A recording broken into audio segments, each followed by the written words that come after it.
যে এখনো যারা অবৈধ কাজ করছেন, আমি আইনের একজন ছাত্র হিসাবে চ্যালেঞ্জ করে বললাম, যত সংস্কার করেন, যত ইন্ডেমনিটি করেন, যত জুলাই সনদ করেন, রক্ষা কিন্তু হবে না, কোনোভাবেই রক্ষা হবে না।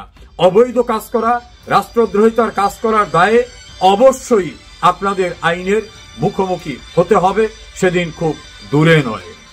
অবৈধ ক্ষমতা দখলকার, খুন, রাহাজানি, রাষ্ট্র ব্যবস্থা ধ্বংস করা, আইন শৃঙ্খলা নষ্ট করা, জুডিশিয়ারিকে আজ্ঞাবহ করা, সন্ত্রাস করা, দুর্নীতি করা, লুটপাট করা, মবের রাজত্ব কায়েম করা, গোটা দেশটাকে ভয়ঙ্কর একটি নরকে পরিণত করার কর্মপরিকল্পনায় প্রত্যক্ষ পরোক্ষভাবে যারাই জড়িত আছেন, খুব বেশি দিন দূরে না যা আপনাদের সকলকে এই প্রশ্নের কৈফিয়তের কাঠগড়ায় দাঁড়াতে হবে। সাময়িকভাবে ক্ষমতা দখল করে পরিত্রাণ পাবেন, এটা কিন্তু বঙ্গবন্ধুর খুনিরাও ভেবেছিল। 1975 সনের 26শে সেপ্টেম্বর অবৈধ দখলদার মোস্তাক এই আপনাদের ইউনুসের মতো একটা ইন্ডেমনিটি দিয়েছিল।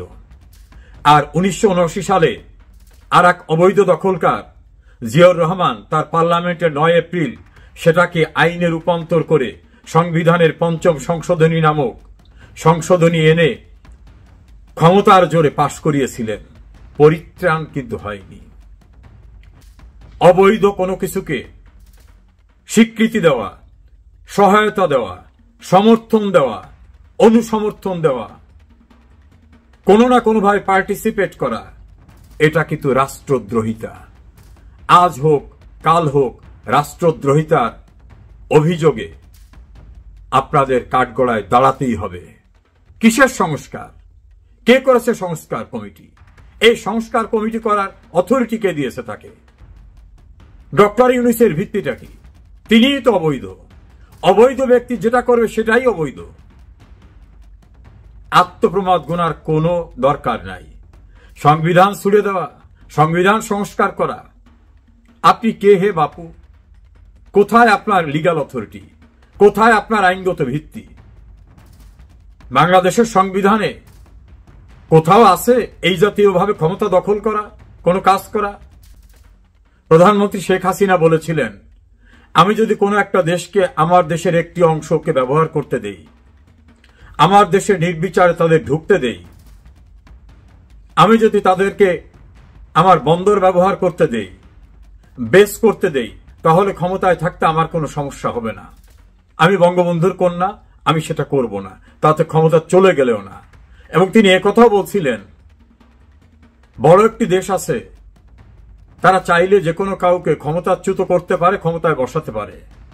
আমার ক্ষমতা লক্ষ্য না, আমি বঙ্গবন্ধুর কন্যা, দেশের স্বার্থ বিসর্জন দিয়ে আমি কারোর সঙ্গে কোনো আপোষ করে ক্ষমতায় থাকব না। তখন অনেকে বাণী প্রদান করতেন, টেলিভিশনে গরম করে ফেলতেন যে এগুলো কিছুই না, এগুলো হচ্ছে শেখ হাসিনার ক্ষমতায় থাকার একটা নতুন করে এজেন্ডা। আজ কেমন লাগছে? সেই জ্ঞানীরা কোথায়? সেই বিবৃতিজীবীরা, সেই বুদ্ধিজীবীরা, সেই মানববন্ধনকারীরা, সেই লং মার্চ যাত্রাকারীরা, তারা আজ কোথায়? তাদের সন্ধান পাওয়া যাচ্ছে না। আবার আওয়ামী লীগ যখন বারবার মুক্তিযুদ্ধের চেতনার কথা বলতো, অসাম্প্রদায়িকতার কথা বলতো, জঙ্গি উত্থানের কথা বলতো, স্বাধীনতার পরাজিত শত্রুদের বিষয়ে কথা বলতো, তখন বলা হতো মুক্তিযুদ্ধের চেতনা এগুলো কিছু না, শেখ হাসিনা হচ্ছে চেতনা ব্যবসায়ী। এই মুক্তিযুদ্ধের চেতনার কথা বলে সে ক্ষমতায় টিকে থাকতে যায়। এই মুক্তিযুদ্ধের চেতনার ব্যবসায়ী শেখ হাসিনা এবং তার দল। এভাবে শেখ হাসিনা এবং তার দলকে অভিযুক্ত করা হতো। আজ যখন পাকিস্তানের পরাজিত শক্তি বাংলাদেশে নির্বিচারে আসছে, ক্যান্টনমেন্টে ঘুরছে, বর্ডারে ঘুরছে, পাকিস্তানের পররাষ্ট্রমন্ত্রী আসলে তাকে কুর্নিশ করতে দেশের গুরুত্বপূর্ণ রাজনৈতিক দলের নেতারা সেখানে যাচ্ছেন। পাকিস্তান যখন দাম্ভিকতার সঙ্গে ৭১-এর পরাজয়ের প্রতিশোধের কথা বলে, পাকিস্তান স্টাইলে যখন বাংলাদেশ চলছে, নারীর অধিকার যখন বিপন্ন, কোন নারী সেলিব্রিটি কোনো উদ্বোধনে যেতে পারছে না, নারীর খেলাধুলার আসর বন্ধ হয়ে যাচ্ছে, বাঙালির নিজস্ব সংস্কৃতি, যাত্রা, সার্কাস, পুতুল নাচ, এরকম সবকিছু বন্ধ হয়ে যাচ্ছে। অর্থাৎ আমাদের যে বাঙালির নিজস্ব কৃষ্টি সংস্কৃতি, তখন সেই বুদ্ধিজীবী, সেই বিবৃতিজীবী, সেই স্বাধীনতার চেতনার কথা বলা, তারা কোথায় এখন? তাদের তো খুঁজে পাওয়া যাচ্ছে না কোথাও। আমাদের সংশয়, তারা কি হারিয়ে গেছেন, না তাদের বুদ্ধিদীপ্ত চিন্তা চেতনা ওই পাকিস্তানিদের স্টাইলের কাছে হার মেনেছে? তাদের তো কাউকে পাওয়া যাচ্ছে না। যখন মুক্তিযুদ্ধের সংগঠকদের উপর নির্মম অত্যাচার চলছে, গ্রেপ্তার বাণিজ্য চলছে, রিমান্ডে নামে অত্যাচার চলছে, মুক্তিযুদ্ধের স্মৃতিস্তম্ভ, বীরশ্রেষ্ঠদের মুরাল, বঙ্গবন্ধু ভবন, জাতির জনকের মুরাল সব গুড়িয়ে দেওয়া হচ্ছে, মুক্তিযুদ্ধের দেশে পাকিস্তানের কথিত জাতির পিতা মোহাম্মদ আলী জিন্নার জন্মদিন উদযাপন করা হচ্ছে, উর্দু ভাষা প্রচলনের কথা বলা হচ্ছে। সেই সময়ে আপনারা কোথায়? যারা বলতেন যে আমরাই মুক্তিযুদ্ধের চেতনা ধরে রাখতে পারি, শেখ হাসিনা একক মালিকানার না, তারা এখন কোথায়? তাদের তো দূরবীন দিয়ে, সোডিয়াম বাল্বের লাইট দিয়ে তাদের তো খুঁজে পাওয়া যাচ্ছে না। যারা বলতেন শেখ হাসিনা ও মিলিগা কানা, এই মুক্তিযুদ্ধের চেতনার বাংলাদেশ রক্ষা করতে আমরাই পারি। আমার প্রশ্ন, আপনারা এখন কোথায়? খুঁজে পাওয়া যাচ্ছে না কেন? বাংলাদেশকে কিভাবে বিকিয়ে দেওয়া হচ্ছে? যারা বলতেন শ্রমিকের অধিকার আদায় করতে হবে, এখন যে 30 লক্ষ শ্রমিক বেকার হয়ে গেল, রাস্তায় মিছিল করা সেই শ্রমিক নেত্রী, শ্রমিক নেতা মাথায় লাল ফিতা বেঁধে প্রেস ক্লাবের সামনে গরম করে দেওয়া, গার্মেন্টস ফ্যাক্টরি বন্ধ করে দেওয়া, সেই নেতা নেত্রী এখন কোথায়? 151টা ইন্ডাস্ট্রি বন্ধ হয়ে গেল মবের কারণে। এই মব রাষ্ট্রীয় পৃষ্ঠপোষকতায়, এই ইন্ডাস্ট্রির আয় দিয়ে দেশের অর্থনীতি সমৃদ্ধ হতো, শ্রমিকরা উপকৃত হতেন। আজ যে এই ধ্বংসের মুখোমুখি, কোথায় সেই শ্রম বান্ধব শ্রমিক নেতারা? তারা কি হারিয়ে গেছেন, নাকি ঘুমিয়ে পড়েছেন, নাকি তাদের মবের ভয় আফিম খাইয়ে এমন ঘুম পড়ানো হয়েছে যে তারা আর জাগ্রত হতে পারবেন না? বাংলাদেশের অর্থনীতি নিয়ে চমৎকার চমৎকার ভাষণ, বক্তৃতা, বিবৃতি যারা দিতেন, তারা কি খেয়াল করেছেন শেখ হাসিনা দারিদ্র্যের হার যেখানে এনে রেখে গেছিলেন, এখন যে দারিদ্র্যের হার কোথায় চলে গেছে? শেখ হাসিনা ব্যাংকের যে বৈদেশিক মুদ্রার রিজার্ভ রেখে গেছিলেন, সেটা যে এখন জিরোর কোঠায় চলে যাচ্ছে। সেই অর্থনীতিবিদরা কোথায়? আপনাদের বিবৃতি, আপনাদের লেখা, আপনাদের সেমিনার, আপনাদের সিম্পোজিয়াম দেখছি না তো। আপনারা কি হারিয়ে গেছেন? বাংলাদেশের আইন শৃঙ্খলা পরিস্থিতির অবনতি হওয়ার সঙ্গে সঙ্গেই কিছু তথাকথিত বাম নানা রকম ফোকাসই নিয়ে আসতেন তাদের ভূমিকা। এখন যে আইন শৃঙ্খলা পরিস্থিতি বলতেই কিছু নাই, এখন যে মবক্রেসিতে চলতেছে, সন্ত্রাসের দ্বারা দেশ চলতেছে, 5 জন লোক মারা গেলে, বিচার বিলম্বিত হলে যারা মানববন্ধন করে বলতেন বিচারহীনতার সংস্কৃতি, এখন যে হাজার হাজার পুলিশ মারা গেল, আওয়ামী লীগের নেতাকর্মী মারা গেল, তাদের বিচারও করা যাবে না এমন নোটিফিকেশন জারি করলো সরকার। এই বর্বর নোটিফিকেশন সংবিধানের সঙ্গে সাংঘর্ষিক।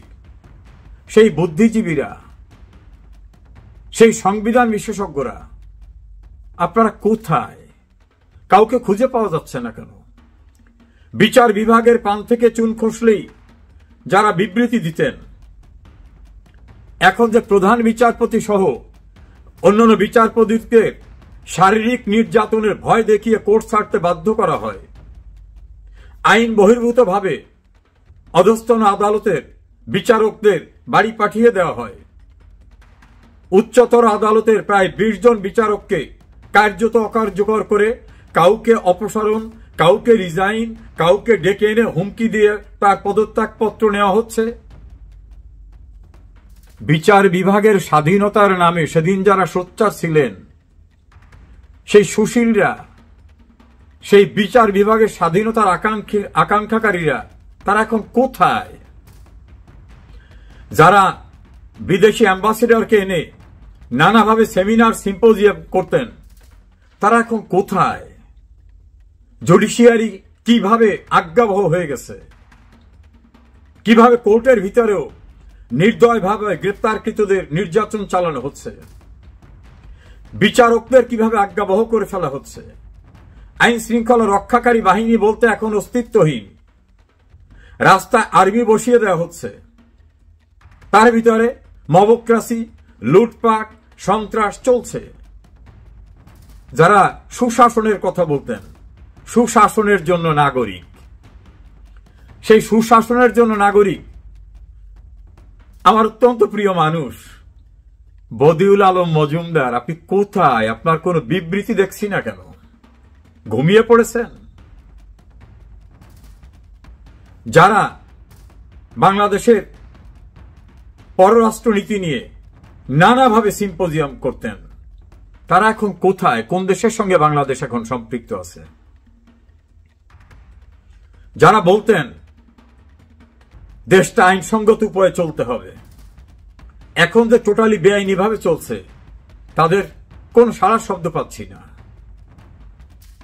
এনজিও পার্টির প্রধান ক্ষমতা দখল করেছে, আপনারাও ছিলেন এনজিওর লোক, ফলে আপনাদেরই একজন ক্ষমতা দখল করার কারণে আপনারা এখন স্তব্ধ হয়ে গেছেন। দেশটা এখন এনজিও কেন্দ্রিক। গণমাধ্যমে বিভিন্ন আলোচনা শুনি, ইউনুসের সরকার এনজিও সরকার, কেউ বলেন এটা ইন্টারন্যাশনাল সরকার, কারণ অনেক বিদেশিরাই সরকারে আছে। এই সরকারের উপদেষ্টারা, উপদেষ্টাদের স্টাফরা যে ভয়াবহ দুর্নীতি করতেছে, একটা সচিব নিয়ে, একটা ডিসি নিয়োগে যেখানে 20 কোটি টাকার ঘুষের লেনদেন, সারা দেশে ডিসি নিয়োগের জন্য স্লট অনুযায়ী ঘুষের চুক্তি, এপিএসরা শত শত কোটি টাকার ঘুষ খাচ্ছে, উপদেষ্টারা ঘুষ খাচ্ছে, উপদেষ্টার বাবারা খাচ্ছে। বিদেশের অনলাইনে অ্যাক্টিভিস্টরা বলতেছেন যে এই সরকারের উপদেষ্টারা শত শত কোটি টাকা বিদেশে নিয়েছেন, তারা চ্যালেঞ্জ করে বলছেন। এত বড় দুর্নীতির পরে যারা দুর্নীতির বিরুদ্ধে সোচ্চার হয়ে সেমিনার সিম্পোজিয়াম করতেন, বিভিন্ন পত্রিকায় লিখতেন, জ্ঞানী বাণী রাতে টেলিভিশনে দিতেন, তারা কোথায়? আপনারা কি এখন আতঙ্কিত, নাকি আপনাদেরই আপনজন ক্ষমতায় বিধায় কথা বলতে মুখে কষ্টের, নাকি ভাগাভাগি হয়ে যাচ্ছে? ক্ষমতার ভাগাভাগি, সুবিধার ভাগাভাগি। সরকারের প্রধান হয়ে 26টি অনৈতিক সুবিধা যিনি নিলেন, যিনি তার বিরুদ্ধে দায়ের করা 11টি মামলায় বিচার মোকাবেলা না করে প্রত্যাহার করে নিলেন, এবং সব দুর্নীতির মামলা।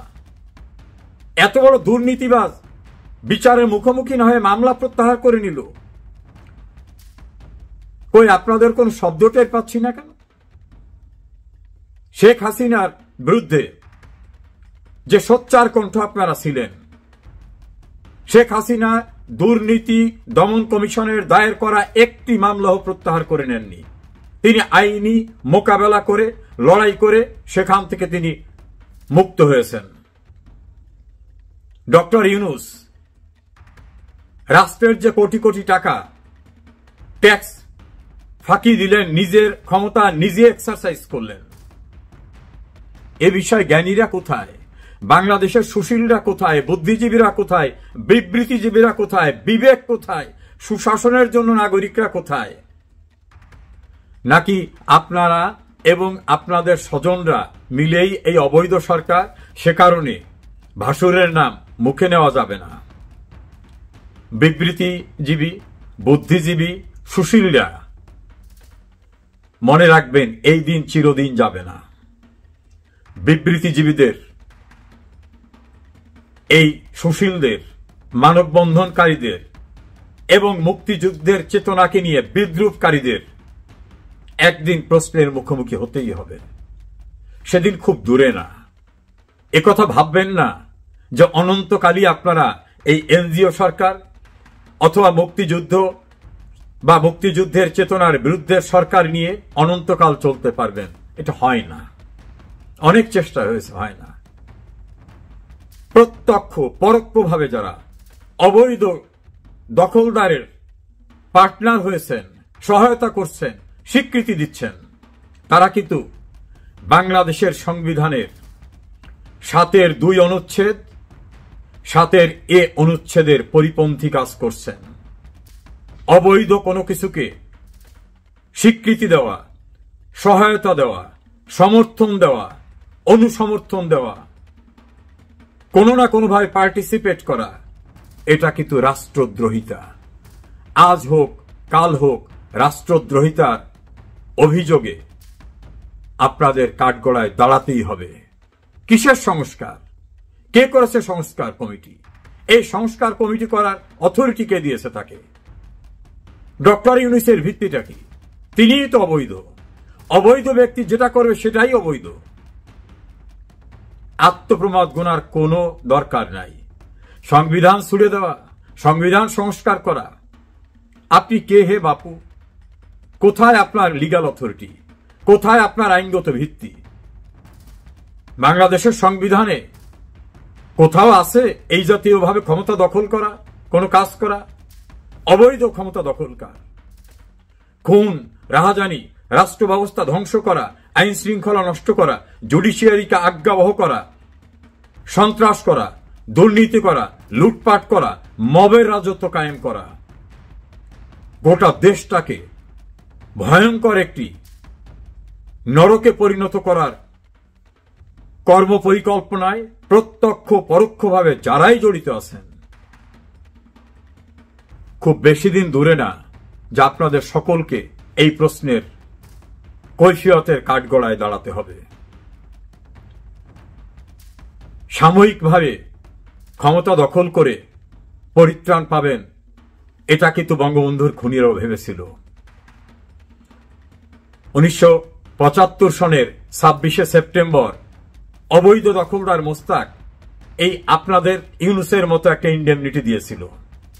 আর 1979 সালে আর এক অবৈধ দখলকার জিয়াউর রহমান তার পার্লামেন্টের 9 এপ্রিল সেটাকে আইনে রূপান্তর করে সংবিধানের ৫ম সংশোধনী নামক সংশোধনী এনে ক্ষমতার জোরে পাশ করিয়েছিলেন। পরিত্রাণ কিন্তু হয়নি। এখনো যারা অবৈধ কাজ করছেন, আমি আইনের একজন ছাত্র হিসাবে চ্যালেঞ্জ করে বললাম, যত সংস্কার করেন, যত ইন্ডেমনিটি করেন, যত জুলাই সনদ করেন, রক্ষা কিন্তু হবে না, কোনোভাবেই রক্ষা হবে না। অবৈধ কাজ করা, রাষ্ট্রদ্রোহিতার কাজ করার দায়ে অবশ্যই আপনাদের আইনের মুখোমুখি হতে হবে। সেদিন খুব দূরে নয়।